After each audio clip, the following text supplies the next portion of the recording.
Good evening, good morning, good afternoon, whatever time zone it is for you when you are watching this episode. I'm Donald Lee with D Lee Ministries, and you are watching After Sunday. The Lord still speaks. And by the time you get this episode playing, let me say something. You probably already had your Sunday morning inspiration. You've had a Tuesday or Wednesday midweek service Bible study for some. And now it is Thursday night, and we understand the importance of just giving you something else to get you over the hump. You are watching After Sunday, the Lord Still Speaks, and it is presented to you by the Social Maximus Network. I'm excited and I'm honored to have tonight. Oh my God, this young lady, listen, I've been I've been talking with her admin. I had to go through her virtual assistant. I had to jump through a lot of different hoops to get her on tonight. But she is finally here. And it is a momentous moment for After Sunday because tonight's episode is actually the last episode for season one. Listen, we give God all the glory, we give God all the honor and the praise because we have recorded and released 14 episodes. That means we have brought you 14 different people of unique value and of unique gifts to your digital device, to your home. And tonight is going to be none other. I have a dear friend of mine who I met. I actually ate dinner with her last year at the John Maxwell International Maxwell Conference, and we exchanged numbers, and we got an inside joke because we actually called each other and returned each other's call. Because sometimes people, when you exchange numbers, you never hear from them, but that's another story for another time. But she was a woman of her word, and I was a man of my word. And none other, I'm going to introduce to you my friend, SHERI-ANN McLEAN of McLEAN Coaching and Consulting. Look, how you doing tonight, dear? I am doing great. I am excited to be here. It's great to see you. And I can't wait to see what's going to unfold tonight. I love it. I love it. Look, so if you guys didn't already pick up, she ain't from Texas. She ain't from Georgia. She's from the beautiful country of Jamaica. Jamaica, Stella got a groove back Jamaica. So I'm excited to have a sister here on the line tonight from Jamaica, but she resides in the beautiful city of Boston now. So we're just honored to have her here. So tell us a little about your business, and then we're going to jump into the show because I got two things in particular that I want to touch on tonight. But tell the world a little about who you are and who you serve and can they connect with you. And then we're going to jump right into the show, Cherie. Awesome. So, like Donald said, I am Sherry and I'm from Jamaica. I am a Caribbean girl at heart. Give me my Caribbean food, my Caribbean music. Like, I am down for it. My coaching business, it's very simple. And it's just to help you to get from where you are to where you need to be. And I do that through whether it be individual coaching, whether it be group coaching, I do leadership training, I do workshop. If you're looking for career development, professional development, I'm your lady. Call me up, whatever it is. I'm all over social media. I'm on YouTube. I'm on TikTok. I'm trying TikTok. I'm on Facebook, I am on Instagram, and I'm also on LinkedIn. So you can find me on all social media platforms. So let's talk about the process. And I know that this is a very passionate topic for you because obviously you're new in this space in a sense, but then also you still have your own journey, your own process. So, why is the process so important? The process is the process is so important because you have to allow your body, your being, who you are, to go through different stages. And I can remember when I moved here in 2016, that was a whole different stage. I had lived in Jamaica for all my years, and I would have traveled to the United States and, for vacation. Imagine that. I'm traveling to the US for vacation, and then people travel to Jamaica for vacation. So I traveled for vacation, and I would have experienced a different culture, a different environment. But when I got here, I had to understand what was happening around me and understand where I fit in.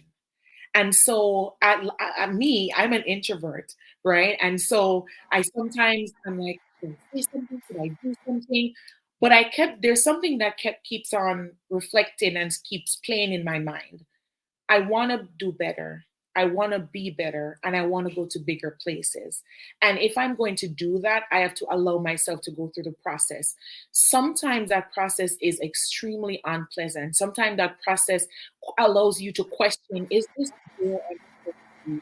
Is this the direction I'm supposed to be going? It really bring you to a place where you're questioning your whole existence. But then once you know, there's that feeling inside where you know that this is where God has called you to be. This is where you know that God has aligned your path and aligned you to say that this is a direction. These are the people that you're supposed to connect with. This is what you're supposed to study. This is the business that you're supposed to start.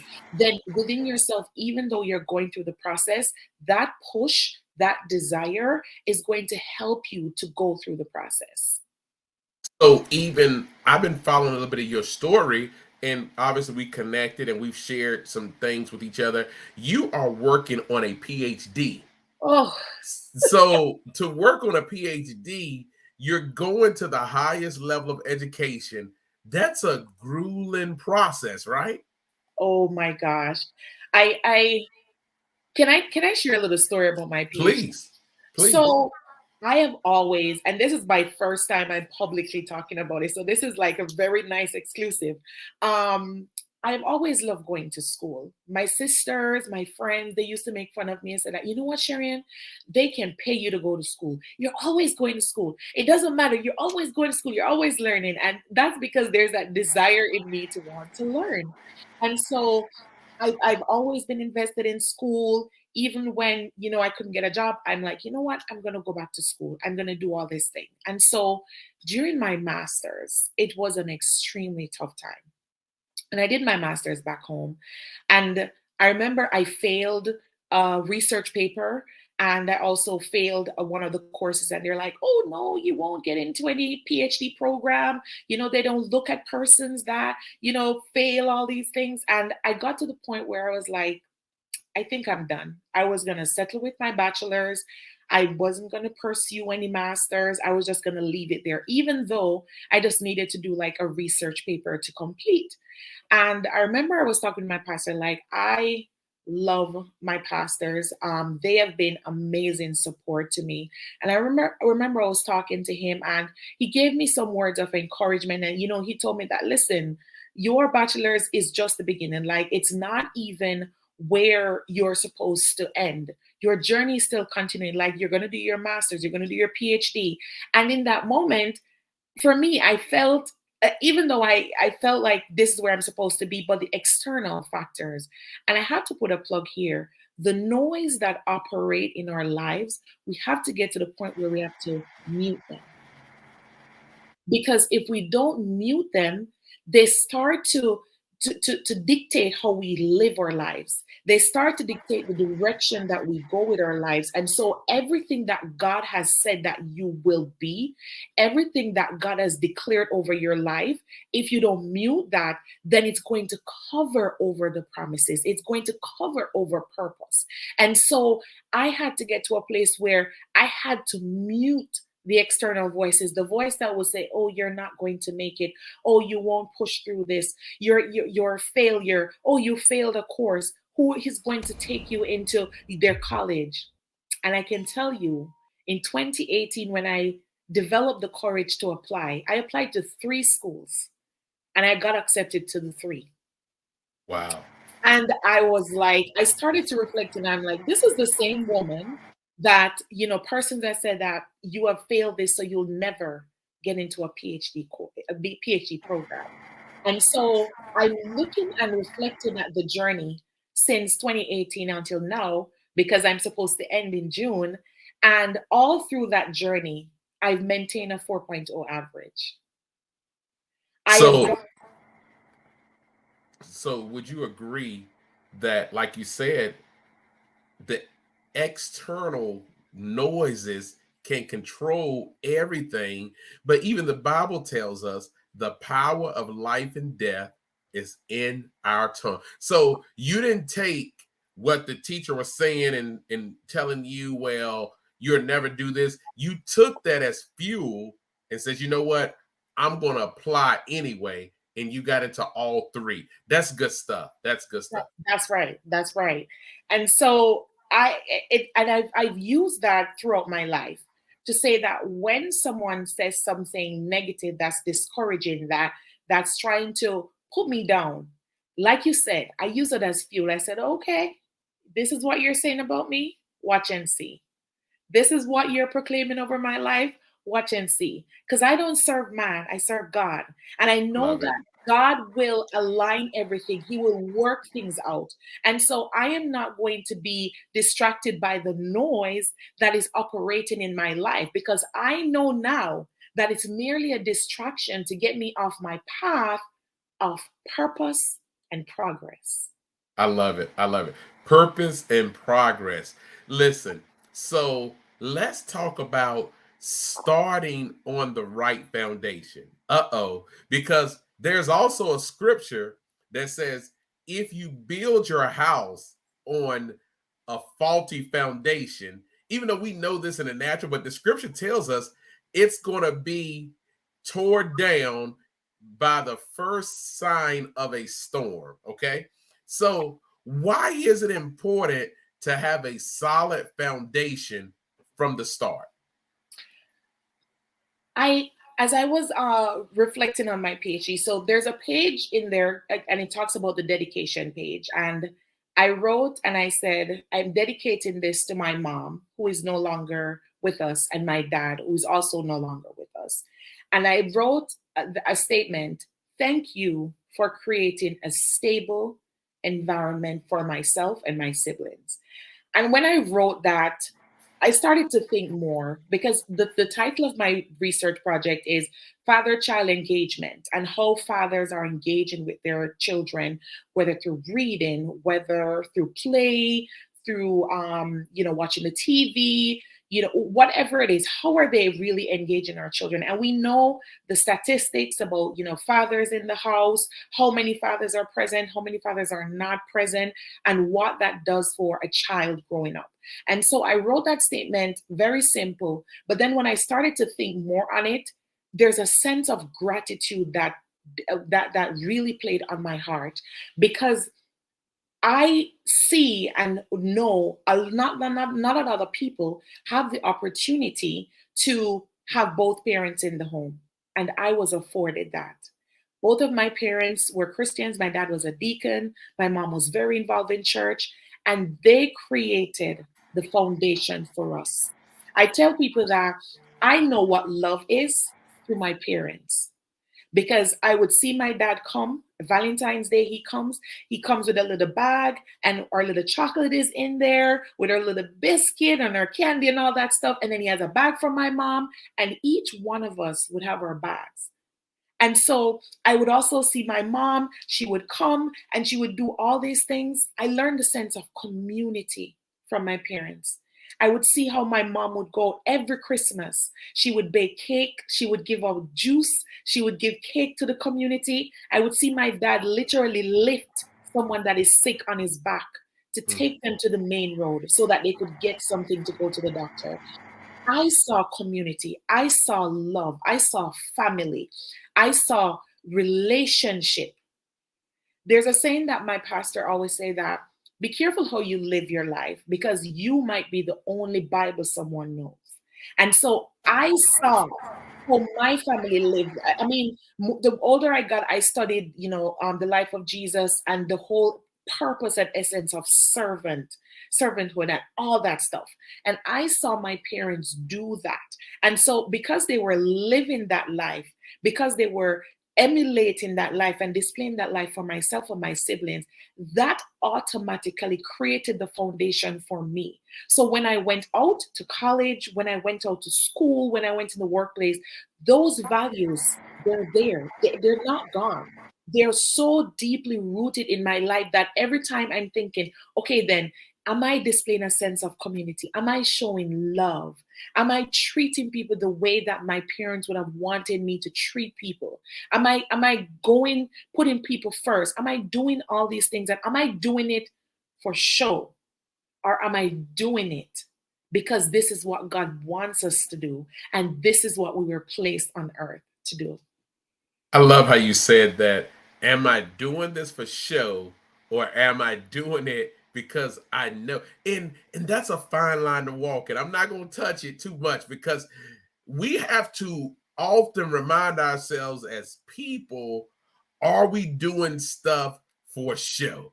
Are we volunteering just to get a photo op? Are we going to be seen at an event just because we want such and such to connect with us? So that is great, great. So the foundation that was already laid down for you was a solid foundation. So there, even though as we get older, we veer to the left a little, you still had that model, and you understood, look, I know what I saw, I know what I was exposed to, so let me treat people the way I know that, number one, my parents treated us and how my parents treated other people. That's good. That's good. I want people to understand that community is it's our number one resource right now. It is. And so, as I'm preparing to do a talk, and funny enough, it's about community and building a sense of community. And there's a saying that I found. It says that community is no longer the nice thing to say or the nice thing to do. It is what is needed right now. And I think actually we've seen so many things happen with COVID and so much isolation. I thought about something, and when you think about isolation, isolation may create the foundation of deterioration, right? If you're not together, if you're not supporting each other, if you're not helping each other, and you're isolating yourself, then when something happens, who are you going to reach out to? Who is That's that good. person next to you to help you, to bring you up, to pull you up and said, listen, I know what you're going through. I've been there before, but listen, you are able to pull through this situation. It's not going to hold you down. It's not going to hold you bondage forever. It is a season, and this too shall pass. Who are the persons in our community that can really pull us up and help us through those difficult situations? I love that, because me and my wife had this discussion just yesterday in terms of community. And I'm the type, because I love hard and I give hard. If I don't get it back in return, it bothers me. And my wife, she had to really correct me. And I'm sure you're going to correct me too. She says, still be the best version of yourself, regardless if you get it back in return. Yeah. And a lot of times it's hard to be the best version of yourself because you're waiting on people to give it back in return. But sometimes people are just not going to give it back. Wouldn't you agree? No, they're not. They're not. It took me a while to really be okay with understanding that if I give, that person necessarily is not going to be the one that's going to give back to me. And Mm, so once I disconnected that, I had so much mental freedom, because I used to be like, oh, but I helped this person. Why is this person not helping me now? But I try to think about what was going through Jesus's mind when he was doing all these things. that's good. Right? Like when he was helping and feeding and healing, like what was really going on through his mind? Like, I don't think anything was going through his mind. Said that, yeah, I'm doing this for you. So maybe down the street, you can help me make some firewood or, cook some food. But he was doing it because that's what he was called to do. And so I am trying to translate that in my life. And I get it. It gets hard because sometimes persons that you're expecting to be really present for you and help you, they're not there. But then if I really disconnected and said, you know what, I'm doing this because God has given me the ability to do so, let me help and support. If that person helps me in the long run, great. If not, then that's how it is. And I move forward. And I don't let that deter me from helping the next person. Because if we think about it, our entire being, our entire existence is ministry. Yes, man. And that's good. And using the Jesus example, and we're about to wrap this thing up, but the first thing that came to my mind when you said that was like, he did all that knowing that he still had a Judas in his camp. And I'm Exactly. like, he knew he had a Judas in his camp, but he still washed Judas's feet. He still served. And so, wow. So Exactly. thank you for breaking it down like that. Even though sometimes we know certain things, but sometimes hearing it from somebody else or another perspective, point of view, just makes it that much better. So I want you to do me a favor before we close out, because we're winding. I can have you on for another 30 minutes because I love your conversation. I love your spirit. But I want you to let the audience know, number one, your full name, how to get in touch with you, obviously your social media handles, and just leave the audience with an encouraging word. Okay. So I am SHERI-ANN McLEAN from McLEAN Coaching and Consulting. I am all over social media at McLEAN Coaching and Consulting.com. I'm on Instagram. I'm on Facebook, TikTok. I'm on LinkedIn. So send me an email, follow me. I'm on YouTube, and I'll be happy to connect with you. What I want to leave with you today, and it is so memorable because as we're going into May, we're in May, the month of mental health awareness.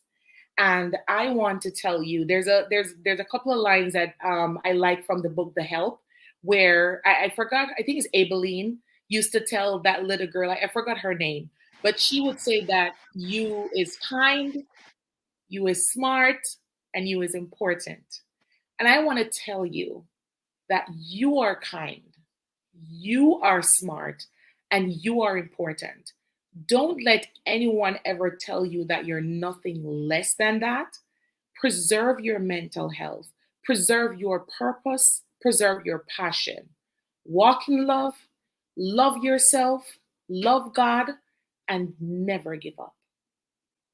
Man, you still in my thunder. You still in my thunder. I love it. I love it. Please, please, please connect with my dear friend, SHERI McLEAN, with her business, with her ministry. She's going to do great things. Guys, we are going to wrap up another episode of After Sunday. The Lord still speaks. But listen, as we are closing season 1, do me a favor. Subscribe to the Social Maximus Network. Hit that alert button. Go back, watch an episode, watch 2 or 3 of them. Listen, because you never know what you're going to get from each episode. I am honored to be your host. I have been honored to serve these last 14 episodes, and we are going to come back this fall. We're going to come back stronger, and we're going to come back better. Remember, I am Donald Lee with D. Lee Ministries. You can find me on all platforms as well, www.dleeministries.com. Please, please, please share this episode. Go back and share another episode. Just share, because the goal is to get the word out. We don't charge our guests anything. They come on board. We don't have any major sponsors just yet, but we know they're on the way. So we are very, very grateful. I am very grateful for the creator and the executive producer of this show, Mr. Shannon Casino himself. You guys see him at the very end. But I am your boy, Donald Lee, with D. Lee Ministries, a ministry of hope, a ministry of power, a ministry of truth. We love you. And remember to love God, love others, and love yourself. Until next season, we are out. Hey, good people, it's your man Shannon Casino. Thank you guys for watching another episode of After Sunday. Now, this concludes the first season of After Sunday, but don't be alarmed. We'll be right back. On behalf of the Social Maximus Network and our good friend and host, Donald Lee, we would like to thank all of the guests that we've had on the show so far. You have made impact. Make sure you guys click like, comment, and share this content, because if it made impact in your life, I'm sure it will give value to someone else. Until next season, make sure you guys stay connected. I see you.